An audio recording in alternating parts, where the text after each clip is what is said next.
accurately learning about this virus and how it spreads. They recited pages of government statistics and then interpreted them in light of their own long clinical experience as doctors. At one point, they noted that the newly adjusted death rate in their state of California, which is much lower than anyone expected it to be, and they asked if government officials there should change their policies based on this new science. Watch. We've seen 1,227 deaths in the state of California with a possible incidence or prevalence of 4.7 million. That means you have a 0.03 chance of dying from COVID-19 in the state of California. 0.03 chance of dying from COVID in the state of California. Does that necessitate sheltering in place? Does that necessitate shutting down medical systems? Does that necessitate people being out of work? So whatever your view of the mass quarantines, and maybe you're enthusiastically for them, the questions you just heard are valid questions. In fact, they're critical questions. We should all be asking those questions, including and especially our policymakers. But as Dr. Erickson pointed out later in the video, dissent of any kind is no longer tolerated in this country. Fact-based honesty, which is the soul of science, is under attack, even in hospitals. Dr. Erickson described physicians being pressured to classify illnesses and deaths as related to coronavirus, whether they believe that to be true or not. We aren't pressured to test for flu, but ER doctors now, my friends that I talk to say, you know, it's interesting, when I'm writing up my death report, I'm being pressured to add COVID.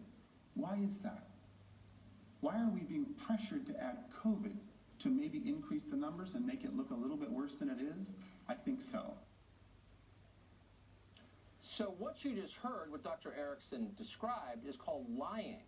And lying has no place in science ever. It's scary to think it takes place on a large scale in hospitals. He says it does.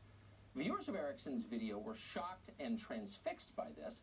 They forwarded the video to friends who forwarded it on to their friends. And suddenly, millions of people who have spent the last 6 weeks on a diet of Tiger King and internet memes were watching sober-minded medical researchers reading from charts of statistics. It's hard to recall a science video taking off like this one did. Not everyone was impressed by it. Some criticized the doctor's policy conclusions, and of course that's fair. Decent people have different opinions. We're not entirely certain what the perfect response to this pandemic is. Nobody is certain. There's no objective answer at the moment.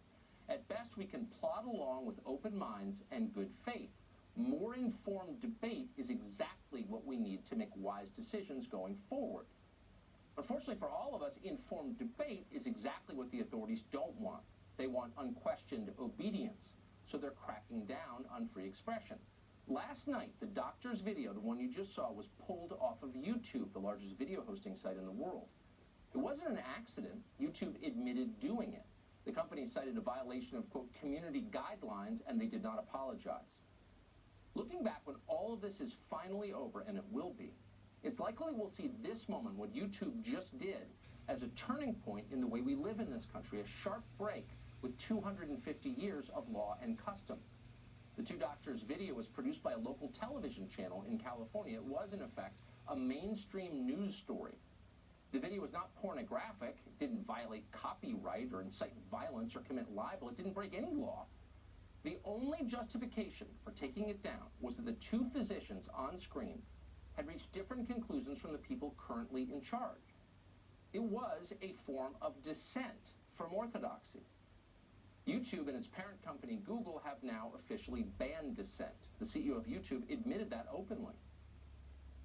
But then we also talk about removing information that is problematic. You know, of course, anything that is medically unsubstantiated, so people saying like, take vitamin C, take turmeric, like those all will cure you. Those are the examples of things that would be a violation of our policy.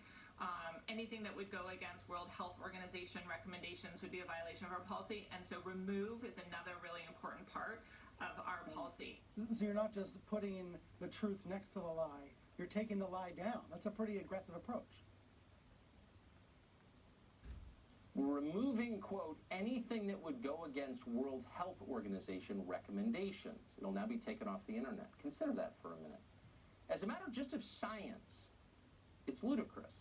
Like everyone else involved in global pandemic policy, the WHO has often been wrong in its recommendations. A lot of people have. In mid-January, WHO told us that coronavirus could not spread from person to person. In March, they told us that face masks didn't work. Those were lies, and they were welcome on Google's platforms. Doctors who were actually treating patients with the virus, meanwhile, have just been banned. So no, this is not about science. Censorship never is about science. It's about power. Big technology companies are using this tragedy to increase their power over the American population. They're working in concert with politicians in order to do it. Just today, Facebook removed an events page for a political protest in Michigan. Governor Gretchen Whitmer, who runs that state, was no doubt pleased to see it. Grossly mismanaging an entire state is a lot easier when citizens are not allowed to complain about it, and now they're not. Last week, Facebook founder Mark Zuckerberg explained that protests like these are no longer protected political speech. They're, quote, misinformation. How do you deal with the fact that Facebook is now being used to organize a lot of these protests to defy social distancing, defy the social distancing guidelines in states? With somebody trying to organize something like that, would that qualify as harmful information? We do classify that as harmful misinformation, and we take that down. Harmful misinformation, that is a phrase familiar to anyone who has watched totalitarian regimes in any country. It's now how Mark Zuckerberg describes political opinions he doesn't like.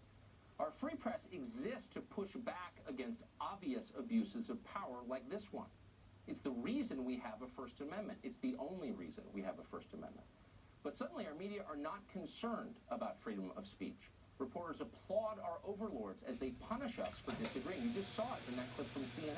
That happens every day. Our media are no longer challenging power, they are colluding with power. And that may be why there's been so little critical coverage of the massive expansion of our surveillance state currently in progress. In the name of fighting the coronavirus, tech companies are now following you through your cell phone. They're watching you from above with drones. Those sound like paranoid fantasies. They are not. It's happening as we speak. Needless to say, our politicians approve of this. How do you feel about the drones? Look, at this point, we need to save lives, and it's really important that in public spaces, people are abiding by the directives. Yeah, we've got to do it. So what do we have here? We have big companies partnering with the government to spy on you without your knowledge. Americans locked in their homes, banned from going to church, placated with sedatives like weed and beer. Anyone who speaks up is silenced. Political demonstrations are illegal. Organizers are arrested. Only opinions approved by leaders, many of them unelected, are allowed on information platforms. Does that sound familiar? It sounds a lot like China. Of all the many ironies of this moment, so many of them bitter, the hardest to swallow is this one. As we fight this virus, we are becoming far more like the country that spawned it. We are becoming more like China. It's horrifying. And it tells you everything that our professional class enthusiastically welcomes this. Over the weekend, The Atlantic magazine published an article by two academics calling for an end to freedom of speech in America. Their model for an ideal system, the totalitarian government of China. Quote, in the debate over freedom versus control of the internet, China was largely correct and the U.S. was wrong, end quote. You ought to read the whole thing. Truly, you should. It's the future. We could quote from it from the rest of the show, but we'll give you just one more. Quote, significant monitoring and speech control are inevitable components of a mature and flourishing internet, and governments must play a large role in these practices to ensure that the internet is compatible with society's norms and values. End quote. Norms and values. Whose norms and values? Well, our leaders' norms and values, of course, but mostly their interests. Those in power are the ones our professional class seeks to protect, not the rest of the country. Freedom of conscience never endangers the public. It only threatens the powerful. It endangers their control. It hinders their ability to dictate election results, to loot the economy, to make policies based on whim for their own gain. No wonder our leaders have done such a poor job protecting us from China. They're on the same team. Dave Rubin is the author of the